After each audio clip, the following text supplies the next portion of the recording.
बोलिए। आज हम बात करेंगे बिहार के चुनावी नतीजों पर। जो बिहार के चुनाव के नतीजे आए हैं उसको लेकर किसकी जीत और किसकी हार हुई। बिहार की कुल आबादी 10 करोड़ से अधिक, जहां कुछ समय से बिहार विधानसभा चुनावों को लेकर न केवल बिहार में अपितु समूचे देश में चुनावी माहौल गरमाया हुआ था, आज चुनावी नतीजों के आते ही सब कुछ साफ हो गया। इस चुनाव में मुख्य राजनीतिक चुनावी पार्टियों में JDU, RJD, BJP, Congress, LJP, लोक जनशक्ति पार्टी, हिंदुस्तान अवामी पार्टी, जिसके मुखिया जीतन राम मांझी हैं, इन्हीं के बीच चुनावी संघर्ष हाल ही में संपन्न हुआ। ऐसे में हमारा सवाल है कि बिहार में संपन्न हुए विधानसभा चुनावों के नतीजे क्या प्रत्याशित हैं या अप्रत्याशित हैं। बीजेपी ने विकास की आड़ लेकर बड़ी बड़ी आर्थिक घोषणाओं के साथ अपना चुनावी प्रचार का दौर आरंभ किया। कहना होगा कि चुनावी प्रचार की दिशा अंतिम चरण तक पहुंचते पहुंचते बीफ, गोहत्या, जातिवाद पर आकर टिक गई। इसके अलावा अगर हम देखें तो मुख्तलिफ सियासी जो पार्टियां हैं, नेताओं की जो डिबेट्स हुई वो निम्न स्तर की, और जो उनकी शब्दावली थी और अहम के साथ में जो वो डिबेटें हुई उनसे क्या निकल के आया, और ये आज जो परिणाम है ये कहीं ना कहीं इन सारी बातों का कहीं ना कहीं नतीजा था। मेरे साथ इस पर चर्चा करने के लिए दो खास मेहमान, भाजपा से प्रदेश प्रवक्ता हुकम सिंह भाटी एडवोकेट, और हमारे दूसरे मेहमान कांग्रेसी नेता अनीश पाल जी। नमस्कार। स्वागत है आपका दोनों मेहमानों का। भाटी जी, बिहार के जो चुनावी नतीजे आए हैं आप जो देख रहे हैं, किसकी जीत है, विकास की या कुछ और? देखिए, किसी भी चुनाव में हार और जीत एक ही सिक्के के दो पहलू होते हैं। किसी भी चुनाव के लिए किसी भी एक फैक्टर को गिनना शायद ज़्यादा अच्छा नहीं होता, और बिहार के चुनाव को देखने के बाद ऐसा लगता है कि लोगों ने शायद जातिगत आधार, क्षेत्रवाद, इन बातों को शायद कुछ आगे रखा है, और जो तरक्की और खुशहाली की बात जो मोदी जी ने कही थी, शायद उस बात को लोग नहीं समझ पाए। अनीश पाल जी, क्या मोदी का विकास भी पीछे छूट गया इन चुनावों में? भाई साहब, मैं सबसे पहले तो बिहार की जनता को मुबारकबाद देता हूं कि उन्होंने अपने जन भावनाओं को आगे रखकर महागठबंधन को जीत दिलाई। मैं भाटी साहब को भी बधाई देता हूं कि आज लाल कृष्ण आडवाणी जी का, जो उनके नेता हैं, उनका जन्मदिन है। बात रही मोदी जी की, जो आपने कही मुझसे, ये जीत जन भावनाओं की जीत है। भाटी साहब अभी कह रहे थे, आप 10 करोड़ लोगों की जन भावनाओं को गलत बता रहे हैं। जन भावनाएं समय समय पर परिवर्तित होती रहती हैं। निश्चित तौर से जैसे जैसे प्रधानमंत्री जी, मैं माफ़ी मांगते हुए कहता हूँ, अपनी बड़बोली बातों को करते आए हैं, उससे आमजन को ये पता लग गया है कि ये लोग सिर्फ बात करेंगे, काम नहीं करेंगे। 10 करोड़ लोगों की जन भावनाओं ने ये साबित किया है। अनीश पाल जी, वही सवाल मेरा आपसे भी है कि ये विकास की जीत हुई है किससे? क्योंकि मोदी जी विकास को लेकर चले थे और कहीं ना कहीं नीतीश भी विकास की ही बात कर रहे थे। देखिए जी, विकास की जीत है। ग्राउंड लेवल पे फरीदाबाद के कुछ मेरे बिहारी दोस्तों से मेरी बातचीत हुई। उन लोगों ने कहा कि हम जब सर्वधर्म समाज की बात करते हैं तो नीतीश जी सर्वधर्म समाज की बात करते हैं। तो सर्वधर्म समाज में सबको साथ लेकर विकास की ओर जाना एक बहुत बड़ा उदाहरण है। इसी उदाहरण की ये जीत है कि सबको साथ लेकर विकास करना। तो ये जीत सही विकास की जीत हुई और अहंकार का गुब्बारा फूट गया। नहीं, विकास तो भाजपा ने भी किए हैं। इससे पहले हरियाणा के चुनाव हुए, भाजपा कहीं ना कहीं विकास को लेकर लड़ी। कौशिक साहब, केंद्र का विकास था, कौशिक साहब, मैं प्रधानमंत्री जी का आदर करता हूं, मेरे को उनकी बात पर टिप्पणी करने का भी अधिकार नहीं है, क्योंकि वो मेरे भी प्रधानमंत्री हैं। आप याद कीजिए उन भाषणों को, जो वो भाषण स्टेज के ऊपर दिया था उन्होंने बिहार में। क्या मैं 75,00,000 करोड़ रुपए दूं? क्या मैं 1,00,000 करोड़ दूं? क्या मैं 1,25,00,000 करोड़ दूं? ये क्या कर रहे हैं? ये जनता का पैसा है। जनता का पैसा जनता को देते वक्त भी मोल भाव करना राजनीति नहीं है। राजनीति नहीं है, ये उसी का परिणाम है कि जब आप जनता के नेता का अर्थ सेवक है, जब आप सेवक से साहूकार बन जाएंगे तो यही हश्र होगा, और यही हश्र हुआ है। भाटी जी, क्या आप साहूकार बन गए? जी देखिए, अनीस पाल जी की बातों से मेरे को ऐसे लग रहा है कि शायद जो कांग्रेस की विचारधारा है उससे वो बाहर नहीं आ पा रहे हैं। देखिए, सबसे पहले तो हम बिहार की जनता के इस जनादेश का सम्मान करते हैं और इसके लिए भारतीय जनता पार्टी उनको मुबारकबाद भी देती है। दूसरी बात, मैं बिल्कुल स्पष्ट शब्दों में ये कहना चाहूंगा, उन्होंने कहा कि एक गुबार था, एक झूठी जो है प्रधानमंत्री की घोषणाएं थी। देखिए, नहीं, उन्होंने झूठा नहीं कहा, अनीस पाल जी ने झूठा नहीं कहा, वो कहते हैं साहूकार की तरह व्यवहार किया गया। जिस भी स्टेट में जाते हैं लोग क्योंकि बिहार में नीतीश जी ने एक नारा मार रखा था, पहले वो नारा देते थे कि बिहार का बहुत विकास हो चुका है, बहुत विकास हो चुका है। लेकिन मैं उनको ये बता देना चाहता हूँ कि बिहार दूसरे प्रदेशों से बहुत पीछे। एक बहुत छोटा सा उदाहरण कि बाकी सभी प्रदेशों में डिजिटलाइजेशन अपने पूरे चरम पर है, जबकि बिहार में अभी तक शुरू भी नहीं हुआ। लेकिन ये लोगों का एक जनादेश है, उन्होंने मांगा और उन्होंने मान लिया नीतीश के उस जो उन्होंने जो वहां पर काम किए। दूसरी बात, मोदी जी ने कोई बोली नहीं लगाई, मोदी जी ने लोगों की एक्सपेक्टेशन को देखा कि भी लोग क्या चाहते हैं। उन्होंने कहा कि भी आप 75 लाख चाहते हैं, आप 80 लाख करोड़ रुपए चाहते हैं, आप कितना चाहते हैं, उससे भी मैं ऊपर देने वाला हूं आपको, मैं बिहार का विकास करना चाहते हैं। ये उनका नारा था। इसको कोई किसी अहम से या साहूकारी से जोड़ना बहुत अच्छी बात नहीं है। दूसरी बात, मोदी जी ने पूरी दुनिया में देश का मान और सम्मान बढ़ाया है। मोदी जी ने डिजिटलाइजेशन, धन जन योजना और एक जन सामान्य को इंश्योरेंस से जोड़ करके वो काम किया जो कांग्रेस अपने 45 साल में नहीं कर पाई। उसी काम का नतीजा शायद आज बिहार में आपको मिला है। बिल्कुल, ये होता है। जनता देखिए कई बार अच्छी बातों को नहीं समझ पाती। हमें ये तो आज ये दोष जनता का आ गया कि जनता अच्छी बातों को नहीं समझ पाती। शायद कमाल जनता है। जो है जात पात से ऊपर नहीं निकल पाई। जो लालू जी पिछड़े, अति पिछड़े, महापिछड़े, उनकी बातें भाटी साहब, आप तो जन लेकिन- भावनाओं का लेकिन- विरोध लेकिन- कर रहे हैं, आप भाटी जन जी- भावनाओं का विरोध कर रहे उसका हैं। जो है ना, लग रहा है उससे जनता बाहर नहीं। भाटी जी, लेकिन इसकी शुरुआत किसने की?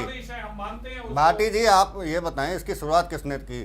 सरसंघ चालक मोहन भागवत जी ने इसको शुरुआत तो उन्होंने की, आरक्षण के मुद्दे को छेड़कर। लालू जी ने की। जब उन्होंने लालू जी ने उनका जवाब दिया कि भाई जो जाति गरीब जाति है उनसे आप आरक्षण की दोबारा के आप बात करो कि इस पर दोबारा विचार किया जाए, क्योंकि गरीब जातियों को ही आरक्षण दिया गया था। देखिए, ये विषय भी एक बड़ा गंभीर विषय है। इस विषय पर बहुत बड़ी विस्तृत चर्चा की बात है। मोहन भागवत जी ने एक विचार दिया था कि भाई पिछड़े जो लोग हैं, क्या उन सबका उद्धार हो गया है? उसमें सोचने की बात है। जो लोग रह गए हैं उनको मिलना चाहिए। इसमें भी जो लोग पहले आरक्षण ले चुके हैं उनको फिर से आरक्षण दिया जा रहा है। इस पर विचार करने की आवश्यकता है और ये विषय पूरे देश का एक राष्ट्रीय विषय है, एक विचारधारा उन्होंने दी है। उन्होंने किसी को वंचित करने की बात नहीं कही। उन्होंने ये कहा था कि भाई जो आरक्षण है, आरक्षण के ऊपर विचार की आवश्यकता है। तो इस विषय को दूसरे तरीके से लेने की आवश्यकता नहीं है।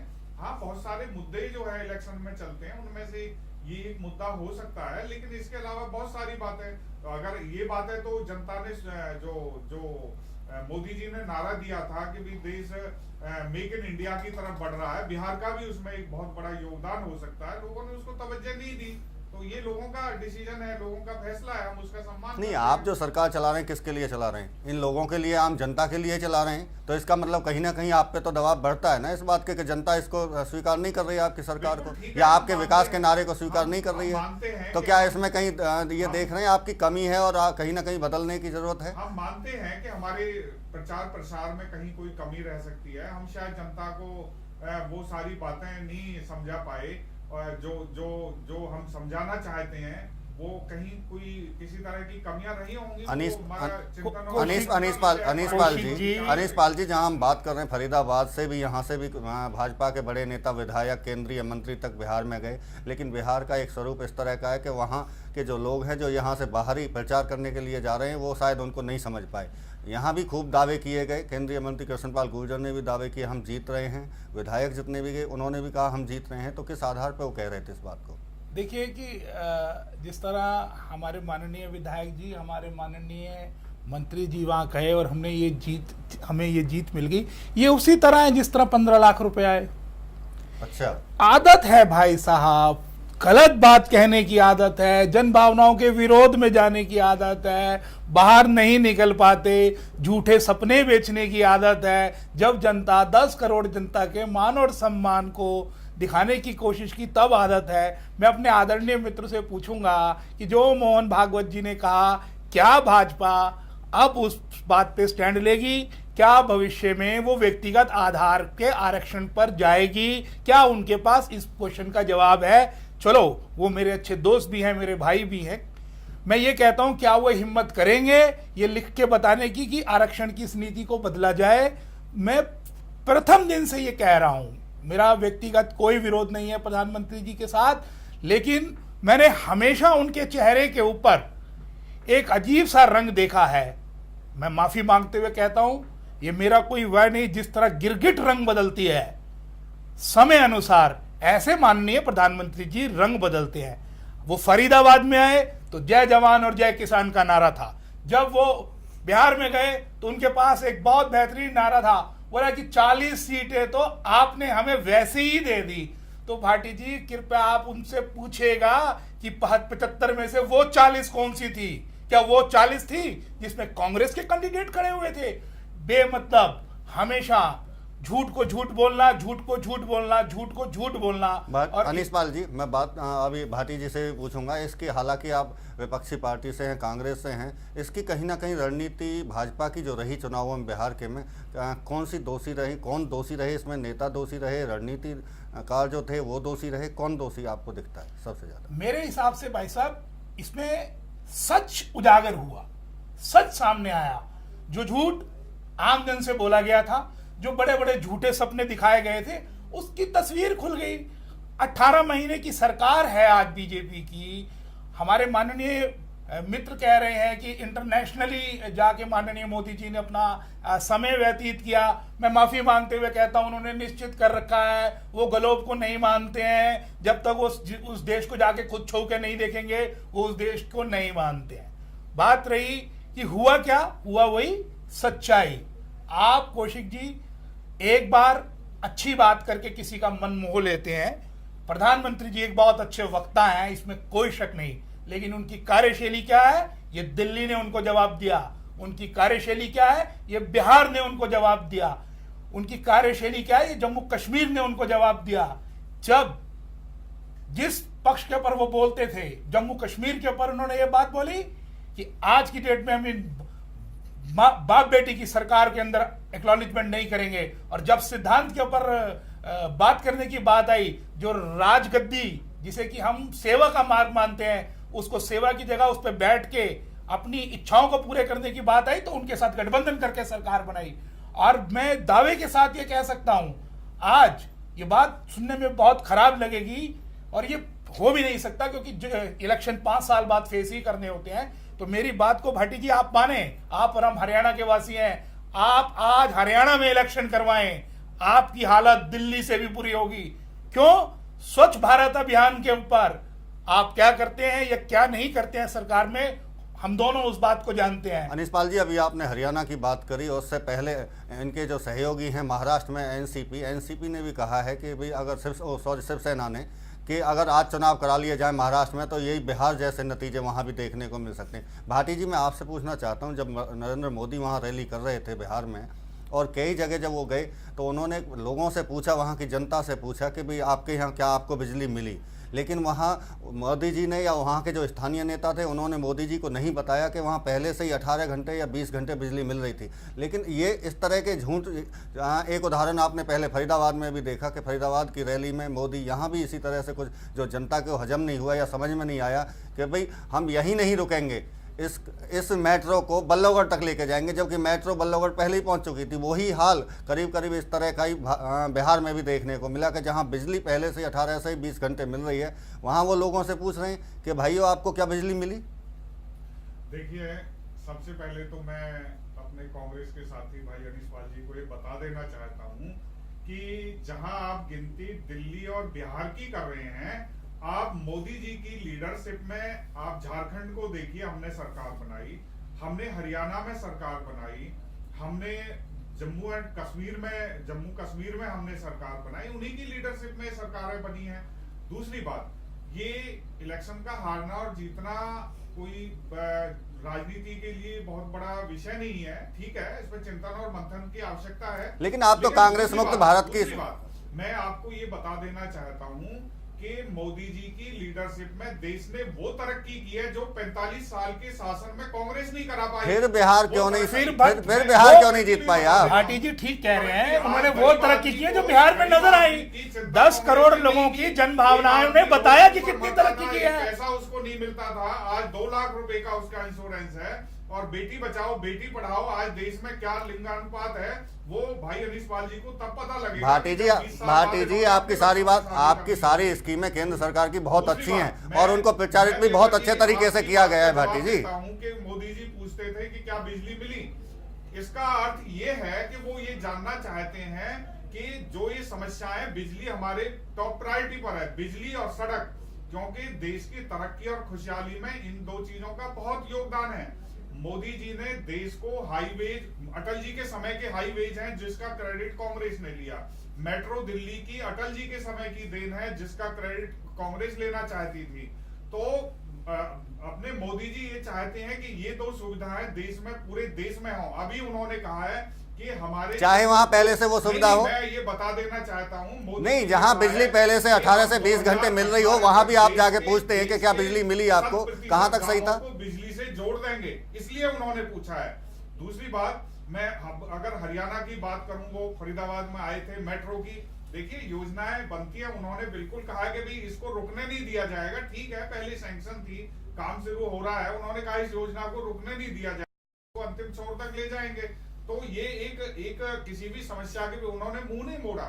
और इस बात के लिए हम ये नहीं कहते कि भी कांग्रेस के समय नहीं हुआ, मानते हैं मेट्रो का हुआ, लेकिन इसका जो काम पूर्ण हुआ है, जो इसका उद्घाटन हुआ है, जिसके लिए पहल है, वो बीजेपी के समय हुई। दूसरी बात, मैं अनीश पाल जी को बता देना चाहता हूं, पूरे देश के हाईवे जो बिल्कुल बंद पड़े थे, जिनका काम नहीं हुआ, आप चंडीगढ़ जाते हैं, हमारे हरियाणा की राजधानी है, आप देखिए एक भी जो जितने फ्लाईओवर है सारे के सारे चालू कर दिए कुल इस 1 साल के पीरियड में, जिनको कांग्रेस अपने 10 और 20 साल के पीरियड में नहीं करा पाई।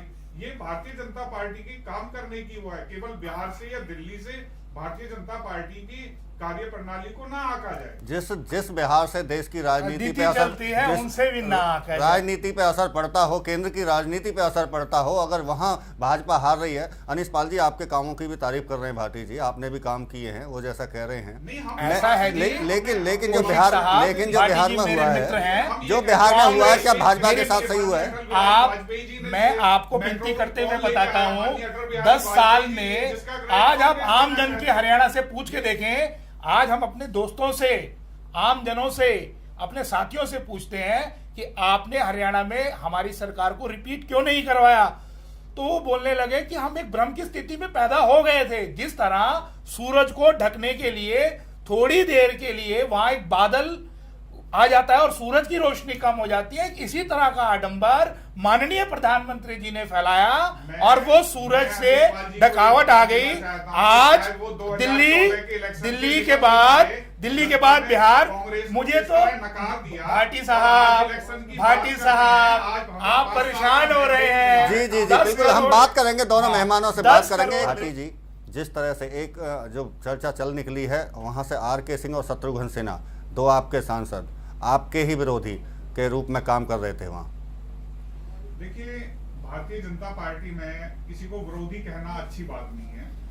वो भारतीय जनता पार्टी के कार्यकर्ता हैं, नेता हैं, RK सिंह जी भी और शत्रुघ्न सिन्हा जी, और उन्होंने अपने विचार व्यक्त किए थे। उन्होंने किन परिस्थितियों में विचार व्यक्त की, ये एक अलग विषय है। इसको भाटी जी, RK सिंह ने आज भी कहा है, अच्छी बात नहीं, केंद्रीय नेतृत्व को दोषी माना है, आपके सांसद हैं वहां से। नहीं, देखिए, ये विचार का विषय, उनका एक व्यक्तिगत विचार हो सकता है, उन्होंने किस तरह ये बातें की है, उनका व्यक्तिगत वो है, लेकिन पार्टी फोरम पर इस तरह की उनको विरोधी कहना कोई अच्छी बात नहीं है। पार्टी के कार्यकर्ता हैं, उनका अपना विचार है। नहीं, आपके पार्टी के ही लोग कहते हैं कि उनके खिलाफ कार्रवाई की जाए, वो भी तो आपके पार्टी के ही लोग हैं जो कह रहे हैं। आपके जो राष्ट्रीय महासचिव हैं, राष्ट्रीय प्रवक्ता हैं, वो कह रहे हैं कि आर के सिंह के खिलाफ कार्रवाई की जानी चाहिए, शत्रुघ्न सिन्हा के खिलाफ कार्रवाई की जानी चाहिए। चिंतन और मंथन का विषय है, क्योंकि आपका, अगर जो पार्टी के विषय पर आप बात कर रहे हैं, तो आपका भी तो आंतरिक लोकतंत्र हिला हुआ है। हर बिंदु पर सिलसिलेवार विचार किया जाएगा और उसमें जो भी बिंदु सामने आएंगे उस पर पार्टी फोरम के ऊपर विचार होता है, हमेशा होता है। हार का भी विश्लेषण होता है, जीत का भी विश्लेषण होता है। अनीश पाल जी, कहीं भाजपा की अंदरूनी कलह तो नहीं ले डूबी इनको? ऐसा है जी, भाजपा की अंदरूनी कलह एक बहुत छोटा सा मैटर था, जो सच्चाई लोगों के सामने आई, जो झूठी बात चुनाव से पहले करी गई थी, उसका परिणाम बीजेपी को मिला। आप देखिए, अरुण शौरी जी एक सम्माननीय आदमी कहने लग गए हैं कि मनमोहन सिंह जी की नीतियां स्ट्रांग थी। आज 18 महीने बाद आप कांग्रेस को याद करते हैं, आप कांग्रेस के बड़े बड़े पुल्स को देखकर याद करते हैं, और भाटी साहब कहते हैं पिछले 45 साल से कांग्रेस ने कुछ किया ही नहीं। भाटी साहब बाहर निकलिए, 10 करोड़ लोगों ने आज आपको आईना दिखाया है, जहां 125 करोड़ लोगों ने आपको सम्मान के साथ सिर पे बिठाया था, आज 10 करोड़ लोगों ने, लगभग 8% लोगों ने आपको चेहरा दिखाया है। काम कीजिए, बात मत कीजिए, आडंबर मत कीजिए, काम कीजिए, ग्राउंड लेवल पे समस्या सुनिए, नहीं तो आपका भविष्य, जो अटल साहब ने एक बार कहा था कि बीजेपी उससे नीचे नहीं जा सकती, कहीं वहीं आप ना पहुंच जाए। ये मेरी आपको नसीहत नहीं है, मेरा आपसे आग्रह है। आप सत्ता में हैं, आपको जन भावनाओं ने आपको वहां बैठ के काम करने के लिए दिया है, आपको पूरे विश्व में घूमने के लिए समय नहीं दिया। आप देश में आइए, आप किसान की बात सुनिए, आप आमजन की बात सुनिए। आज आपको बुरा लगेगा, आपने 2 पूर्व प्रधानमंत्री जी की डाक टिकट को बंद कर दिया, आपको बुरा लगेगा। ये जन भावनाएं थी जिन्होंने आपको पीएलए से भी नीचे लेके आए, प्रधानमंत्री जी ने पूरा जोर लगाया। इसका मतलब एक आदमी की सरकार चल रही है। मैंने अपनी ग्रेजुएशन के टाइम में एक चैप्टर पढ़ा था, एकांकी व्यापार, उससे अच्छा कोई व्यापार नहीं होता।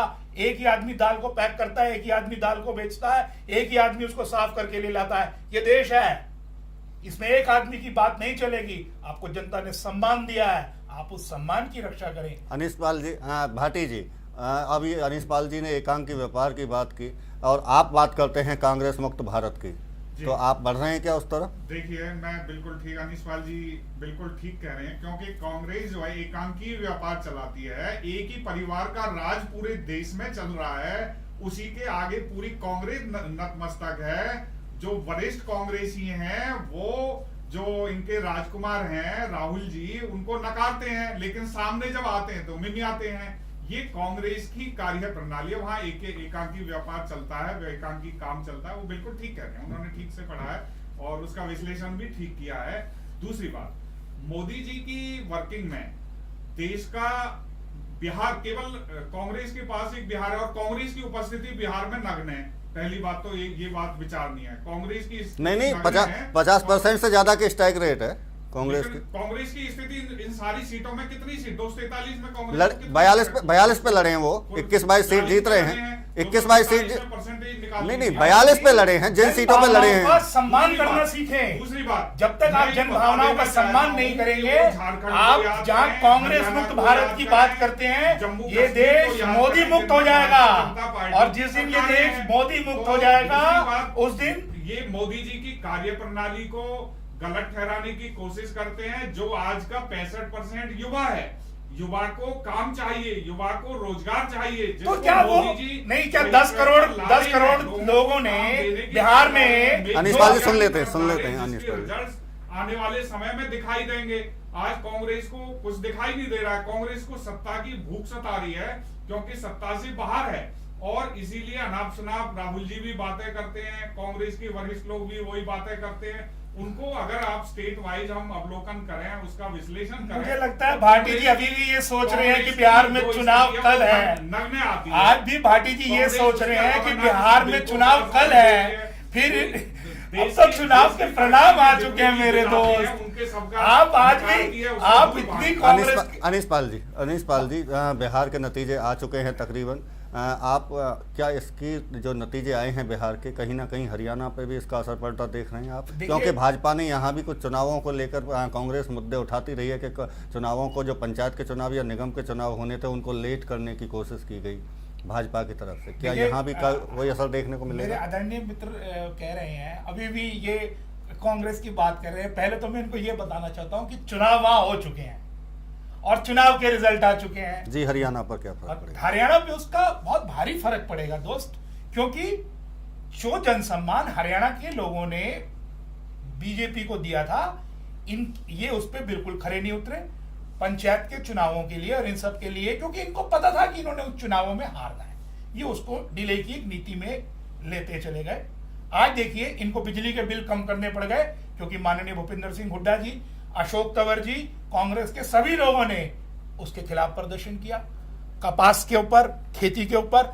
आज मात्र 1 साल बाद भी जहां इनके अच्छे दिन चल रहे थे, आज हमें इनको याद दिलाना पड़ता है कि दोस्तों संघर्ष करो, ये बुरे दिन जाने वाले हैं। दोस्तों संघर्ष करो, ये बुरे दिन जाने वाले हैं। भाटी साहब, हम तो ये सोच रहे थे कि कब आप 15-15 लाख रुपए गरीब आदमी को देंगे, कब लोगों का लिविंग स्टाइल अच्छा होगा। भाटी जी, हरियाणा में आप जिस तरह से कह रहे हैं, बिहार में जातिवाद की राजनीति हावी रही और उसके ये परिणाम आपको देखने को यहाँ मिले, लेकिन आपने हरियाणा में जातिवाद को तोड़ा था और यहाँ जिस तरह से जाटों की राजनीति थी उसको तोड़कर आपने पंजाबी एक समुदाय से मुख्यमंत्री को यहाँ लेकर आए और जाटों को कहीं ना कहीं पीछे आपने धकेला है यहाँ की राजनीति में। तो क्या अब दोबारा से कोई स्टैंड आप दूसरी तरह से लेने वाले हैं क्या? देखिए, सबसे पहले तो मैं अनीश पाल जी का बिजली बिलों की बात बता देना चाहता हूँ। बिजली के जो बिल हैं वो HERC ने बढ़ाए, हरियाणा इलेक्ट्रिसिटी रेगुलेटरी कमीशन। उस कमीशन का चेयरमैन कांग्रेस का, उसके मेंबर कांग्रेस के मिली भगत करके वो बिल बढ़ा दिए। सरकार के ज्ञान में, संज्ञान में जैसे ही आया वो बिल विचार किया, लोक हित में उनको वापस किया गया, उनको जो बिलों को काफी दुरुस्त किया गया है। और दूसरी बात ये कहते हैं कि बिहार का यहाँ प्रभाव पड़ेगा। देखिए, यहाँ लोकतांत्रिक सरकार है और काम कर रही है और सरकार अपने तरीके से काम करती है। बिहार के इलेक्शन का यहाँ क्या प्रभाव पड़ने वाला है? क्या जातिवाद पर भी अपनी रणनीति बदलेंगे? दूसरी बात, पंचायत इलेक्शन की बात है। पंचायत इलेक्शन में सरकार सुधार लाना चाहती है, पढ़े लिखे लोगों को लाना चाहती है। डिजिटलाइजेशन प्रदेश में हो गया है, कांग्रेस की तरह वो घालमेल नहीं है रिश्वत का जमाना, क्योंकि रिश्वत कांग्रेस के नेता भी लेते थे और उसमें दूसरे लोग भी इन्वॉल्व थे। वो सब जो परिपाटी है खत्म हो चुकी है।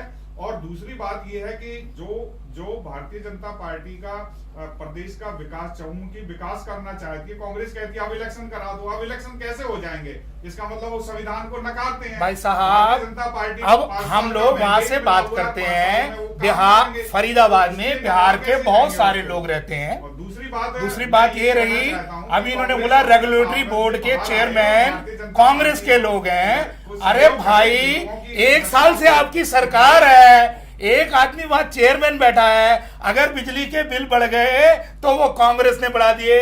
भाटी जी, आज आप सत्ता में हैं, आप बार क्यों नहीं निकलते आरएसएस की नीति से? अब आपको ये पता होना चाहिए, ये सत्ता है। आप आज भी कांग्रेस का धीरे एक समय जिस तरह नरेंद्र मोदी जी ने पहले वल्लभ भाई पटेल जी को अपना नेता माना, फिर लाल किशन, फिर उसके बाद हमारे जय जवान जय किसान का नारा देने वाले नेता को अपना नेता माना, धीरे धीरे आप हमारी तरफ आ रहे हैं, क्योंकि आपको पता है कि सिर्फ बदकारी से सरकारें नहीं चलती, काम से सरकारें चलती हैं। इसका आईना 10 करोड़ लोगों ने आपको दिखाया और फरीदाबाद में भी इसका आईना आने वाले चुनाव में आपको नजर आ जाएगा। ये निश्चित तौर से सत्य है। बिल्कुल। बिहार के चुनावों के नतीजों पर हम बात कर रहे थे। हमारे साथ में दोनों कांग्रेसी नेता और बीजेपी के नेता, दोनों का अपना अपना कहना था। अपने अपने रणनीति के हिसाब से दोनों पार्टियां सोच रही हैं, लेकिन कहीं ना कहीं जो 2 विकास थे, एक नीतीश कुमार जी का विकास और एक नरेंद्र मोदी जी का विकास, दोनों विकासों में कहीं ना कहीं जनता ने फर्क किया और नीतीश के विकास को शायद सही माना और उन्होंने एक बार दोबारा नीतीश कुमार जी को वहाँ बहुमत दिया है। हमारी आज चर्चा थी, कहीं ना कहीं हरियाणा में इस राजनीति का क्या, जो बिहार के चुनाव है, क्या फ़र्क पड़ेगा, ये आने वाला वक्त बताएगा। हालांकि भाजपा के जो नेता हैं वो अभी इस बात को मानने के लिए तैयार नहीं है, क्योंकि भाजपा केंद्र यहाँ प्रदेश में पूरी तरह से काम कर रही है, लेकिन कहीं ना कहीं रणनीति पर विचार जरूर होगा और 1-2 दिन में ये रणनीति आगे निकल के आएगी। नमस्कार।